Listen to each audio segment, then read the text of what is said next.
Sir ये बताइए कि ये जो धरना आप लोगों ने जो आज कर रहे हैं, इसका जो मेन क्या है, पेंशन को लेकर है या अन्य?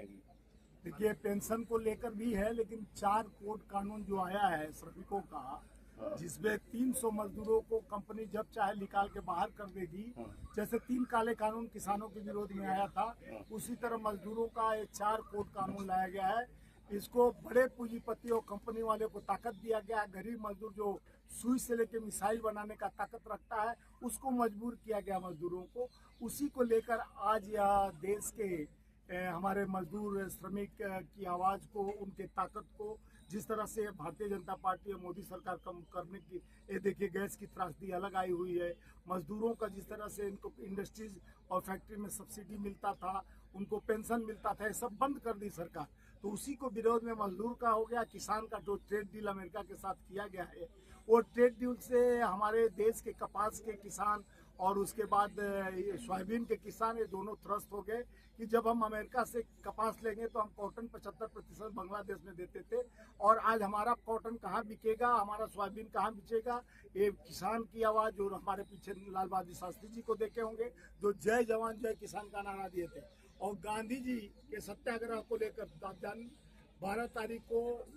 12 मार्च को दांडी यात्रा गांधी जी का शुरुआत हुआ था, जिसमें उन्होंने सत्याग्रह किया था कि देश के लोकतांत्रिक व्यवस्था को मजबूत करने के लिए, और देश के उस मजदूरों को जिस तरह से मजबूर किया जा रहा है। आज सत्ता में बैठी हुई सरकार, आज देखिए हमारा प्रोटेस्ट है, जगह जगह से लोग आ रहे हैं, उनको पुलिस उठा ले रही है, पकड़ ले रही है, जिसकी वजह से हमारा ये विफल करने का, हम 5000 लोगों का बात की, हम 400 लोगों पर भी तैयार हुए, 300 लोगों पर भी हूँ, तो उनको हम कहीं से स्टेशन से कहीं से हमसे ब्यौरा मांगा गया, हम ब्यौरा दिए, उसके अलग रोकने का कोशिश कर रही सत्ता में बैठी सरकार, हमारी आवाज़ को दबाने का कोशिश कर रही है। ये आवाज़ गरीब का है, मजदूर का है, श्रमिक का है, किसान का है, जो हम पीड़ित वर्ग से आते हैं। जो किसान है हमेशा दबा हुआ इस सरकार में चल रहा है, मजदूर दबा, जो हमको अन्नदाता है, जो कर्णदाता है, जो सुई से मिसाइल बनाने का, बंगला बनाने का जो साहस रखता है, उसको जमीन पर लाकर उनके बच्चों को शिक्षा न मजबूत दिया जाए, सड़क पर उनको लाने का कोशिश किया गया सरकार को। तो उसी के विरोध में आज प्रोटेस्ट है।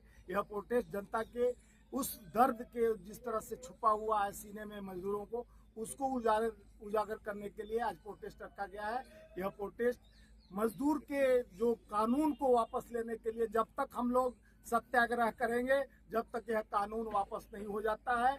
जैसे किसान अगर हमको भी, अगर कई देशों में अगर बैठकर हमको भी अग्रेसिव होना पड़ेगा तो हम वो काम करेंगे, क्योंकि 3 काले कानून किसान विरोधी थे। 770 किसानों के शहादत के बाद उन्हें खालिस्तानी पाकिस्तान नया कानून आया है, नया कानून और लेबर कोड में बहुत सारा बदलाव किया, उसमें तो कहीं तक कोई चीज़ की लागू नहीं है कि सिर्फ पीएफ को लेकर के जो लोगों के अंदर में वो भावना पैदा कर दिया डिजिटल के, फेसबुक और बाकी मीडिया के द्वारा कि ये हो जाएगा, लेकिन कोई लागू नहीं हुआ, कोई ठोस कदम नहीं उठाया सर। देखिए, इसका मैं विरोध 2 साल पहले से कर रहा था कि ये लोग देश के मजदूरों का, देखिए हमारे समय में हम लोग सवाल खड़ा करते हैं तो नेहरू जी से और इंदिरा जी से पूछा जाता है संसद भवन में। आप देख रहे हैं देश के संसद से, देश से सरेंडर गायब और देश के संसद से नरेंद्र गायब।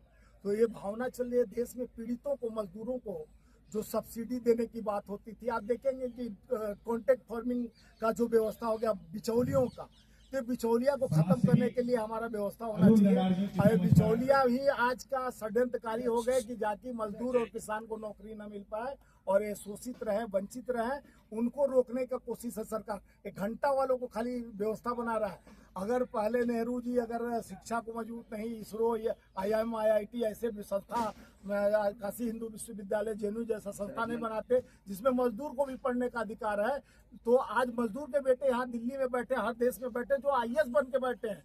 मजदूर यानी अपने पसीने को बहाता है, तो शिक्षा में